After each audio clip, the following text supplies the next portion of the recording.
Salut à tous, bienvenue sur Carton Rouge, l'avant-match, l'avant Saint-Étienne-Monaco, 30e journée du championnat de France de Ligue 1. L'AS Saint-Étienne reçoit l'AS Monaco, c'est un match entre associations sportives. C'est un match très important bien sûr pour les Verts, vous le savez, c'est notre sprint final. On avait un décompte de 10 matchs, il en reste 9 à jouer. C'est un match aussi très important pour l'AS Monaco qui est toujours en course pour les places qualificatives pour la Ligue des Champions.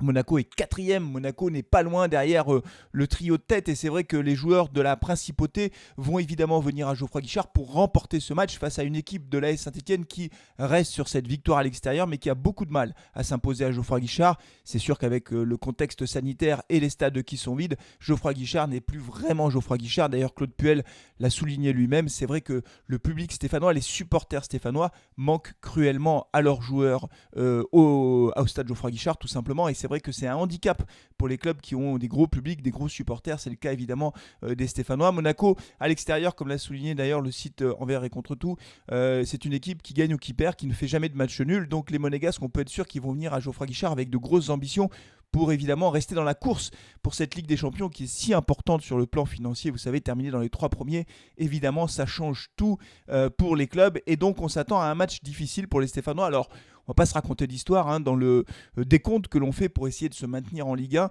Ce match face à Monaco, c'est pas le match que l'on coche comme étant un match qui pourrait nous rapporter 3 points. Il faut dire les choses telles quelles. C'est vrai que les matchs face à Nîmes ou Dijon sont des matchs sur lesquels on compte un peu plus évidemment pour aller garantir notre maintien en Ligue 1. Face à Monaco, je vous le dis tout de suite, si on fait match nul, je trouve que ce sera un très bon résultat. On verra ce que font les Stéphanois. On joue donc vendredi soir, ce soir, puisque j'enregistre la vidéo vendredi matin à 21h. Et c'est un match, c'est un horaire intéressant. En tout cas, je préfère cet horaire que l'horaire de 13h. Claude Puel, pour ce match, pourra compter sur le retour de plusieurs joueurs importants. Harold Moukoudi sera de retour dans la défense centrale stéphanoise.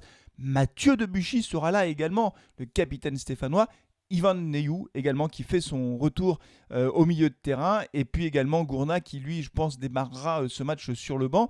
Claude Puel peut compter quasiment sur tous ses joueurs sauf évidemment les absents habituels. Malheureusement je mets dedans Romain Amouma et Masson, même si Masson a repris l'entraînement, repris petit à petit son activité physique. Ils seront évidemment absents pour ce match, mais Claude Puel a quand même l'embarras du choix pour composer son équipe. Je mise sur un 4-4-2 classique. On verra ce que Claude Puel fait, mais la défense, on la connaît. C'est Cissé, Moukoudi, Debuchy, Trauco, ça c'est sûr. Les milieux de terrain récupérateurs, on les connaît aussi. Camara, qui avait pris le brassard de capitaine en l'absence de Mathieu Debuchy, mais Camara Neyou, ça me paraît incontournable. Bouanga, qui est tout le temps titulaire à gauche. À droite, il y a une incertitude. Est-ce que c'est Nordin? Est-ce que c'est Aouchiche? On verra ce que décide Claude Puel. Et puis devant, il devrait titulariser également Wabi Kazri, qui est vraiment l'homme en forme du moment. Wabi Kazri avec un deuxième attaquant. Vous savez, c'est un peu mon truc à moi. Je veux absolument qu'on joue en 4-4-2 parce que Kazri, c'est un attaquant qui tourne autour d'un point de fixation devant. Est-ce que ce sera Abi ou Modeste? On verra. Mais à mon avis, ce sera ça la composition. Moi, je mise sur un match nul de l'AS Saint-Étienne. Dites-moi quel est votre pronostic pour ce soir.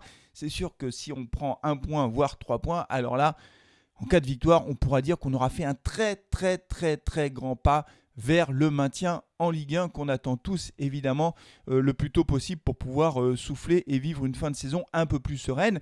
On verra ce que font les Stéphanois. Moi, je vous donne rendez-vous ce soir en direct comme d'habitude. Je prendrai peut-être l'antenne un peu plus tôt. Oui, j'ai décidé. On prendra l'antenne peut-être vers 20h35 ce soir. Je vous retrouve donc en live. Rejoignez les supporters stéphanois qui seront présents comme à chaque fois, comme vous serez présents bien sûr. N'oubliez pas de vous abonner à Carton Rouge TV, de liker la vidéo si elle vous a plu. Et je vous dis à ce soir les amis. Allez les Verts, ciao.